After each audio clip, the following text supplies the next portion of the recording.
ओम शांति। हरे कृष्णा। इस समय चैत्र नवरात्रि के मंगलमय दिन चल रहे हैं। आज हम पहुँचे हैं नवरात्रि के 5वें दिवस में। चैत्र नवरात्रि के 5वें दिन माता स्कंद की पूजा की जाती है। देवी स्कंद माता अपने नाम के अनुसार कार्तिकेय माता के रूप में पूजनीय हैं। स्कंद यानी कि कार्तिकेय की माता हैं। इन्हें स्कंद माता कहा जाता है। देवी पार्वती और उनके पुत्र कार्तिकेय जी के साथ एक सुंदर लीला की गई है और उसी के कारण उनका नाम स्कंद पड़ा है, स्कंद माता पड़ा है। और आज के नवरात्रि के पर्व के 5वें दिन स्कंद माता की पौराणिक कथा सुनेंगे और इसके जैसी और भी पौराणिक कथा सुनने के लिए हमारे चैनल को सब्सक्राइब करिएगा। तो चलिए आज के 5वें दिन की देवी स्कंद माता की कथा श्रवण करते हैं, अर्थात कथा सुनते हैं। आरंभ करते हैं आज की कथा। एक समय की बात है कि ब्रह्मांड में तारकासुर ने भयंकर तबाही मचाई हुई थी। उसे भगवान ब्रह्मा ने अमोघ वरदान प्रदान किया था कि उसका वध महादेव और उनकी पत्नी से उत्पन्न होने वाली संतान ही वध कर सकती है।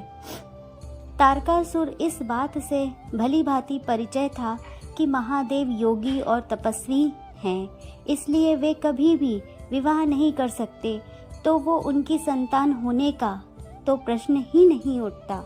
इसलिए अपनी शक्ति की मिथ्या अहंकार में आकर तारकासुर ने सभी देवी देवताओं को परास्त करके स्वर्ग पर अतिक्रमण कर दिया। जब देवी ने भगवान शिव से विवाह किया तो देवताओं को ये उम्मीद बनी कि अब उनकी संतान से तारकासुर का विनाश हो जाएगा। लेकिन जैसा कि हम सब जानते हैं कि देवी सती ने अपने पिता दक्ष के यज्ञ में अपने प्राण त्याग दिए और फिर एक बार सभी देवता निराश हो गए। लेकिन भगवान की ये दिव्य लीला अभी समाप्त नहीं हुई थी। देवी सती ने फिर एक बार जन्म लिया और इस बार पर्वतराज हिमालय और उनकी पत्नी देवी मैना के घर पर उत्पन्न हुई, जहां उनका नाम पार्वती रखा गया। विवाह के योग्य हो जाने पर देवर्षि नारद ने पार्वती से भगवान शिव को प्रसन्न करने के लिए उन्हें तपस्या करने का अनुरोध किया, ताकि संपूर्ण ब्रह्मांड में आई इस विपदा का समाधान निकल सके। लगभग 3000 वर्षों की दुष्कर तपस्या करने के पश्चात महादेव प्रसन्न हुए। उन्होंने देवी पार्वती जी का पारिग्रहण किया। अब जैसा कि विधि का विधान था, देवी पार्वती और महादेव ने एक शक्तिशाली बीज को उत्पन्न किया, जो आगे चलकर उनका पुत्र बनने वाला था। अब महादेव और देवी पार्वती का ये पुत्र साधारण तो कैसे हो सकता है, तो ये बीज इतना शक्तिशाली और तेजस्वी था कि उसे संरक्षित करने का कार्य भार स्वयं अग्निदेव को सौंपा गया।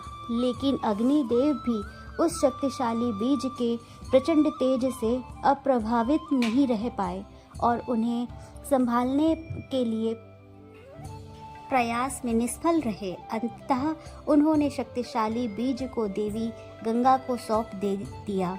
देवी गंगा ने उस बीज की देखभाल तो की, लेकिन देवी पार्वती उन्हें अच्छे से जानती थीं कि केवल वे ही इस बीज को अच्छे से संभाल पाएंगी, क्योंकि उसके तेज संपूर्ण ब्रह्मांड को भस्म करने में सक्षम था। और तब देवी पार्वती ने जल का रूप धारण किया और कुछ समय बाद कार्तिक का जन्म हुआ। देवी पार्वती का ये रूप, जिसमें वे अपने पुत्र कार्तिकेय का पालन पोषण करती हैं, इसे ही देवी स्कंद माता के नाम से जाना जाता है। जब देवी कार्तिकेय का जन्म हुआ तो उनके 6 मुख थे। ऐसा माना जाता है कि कुछ समय के लिए कार्तिकेय का पालना 6 ऋषि की पत्नियों ने की थी, जिन्हें कृतिका के नाम से जाना जाता था। 6 माताओं के नाम से ही इस बालक का नाम कार्तिकेय जाना जाता था।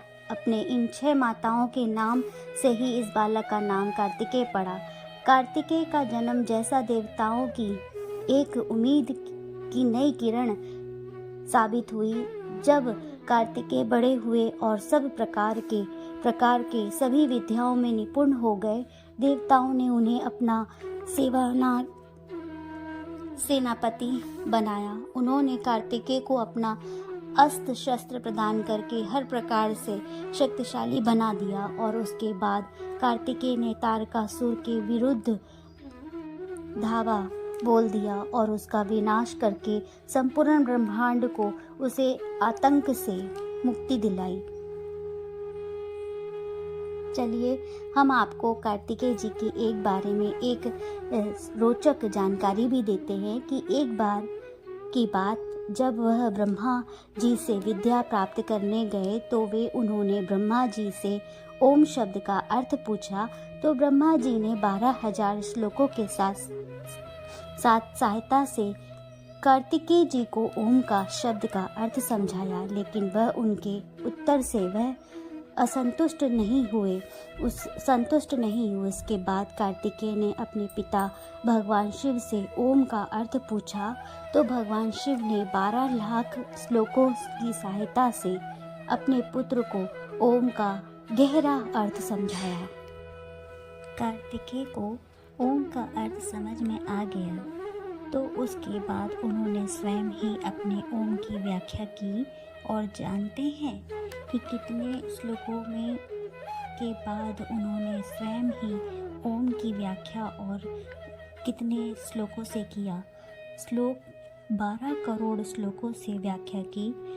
उनकी इस बुद्धिमत्ता व तेजस्विता की प्रश्न में कोई उठा नहीं सकता है। वे स्वयं देवी पार्वती भगवान शिव के पुत्र जो है। देवी स्कंद माता की 4 भुजाएं हैं। एक भुजाएं वे कार्तिकेय शिशु के रूप में धारण किए हुए हैं और दूसरी भुजाएं में 2 भुजाओं में कमल पुष्प को धारण करती हैं। उनके चौथे हाथ में वर मुद्रा है। वर मुद्रा के रूप में है। माता स्वरूप अत्यंत सौम्य और ममतामयी है।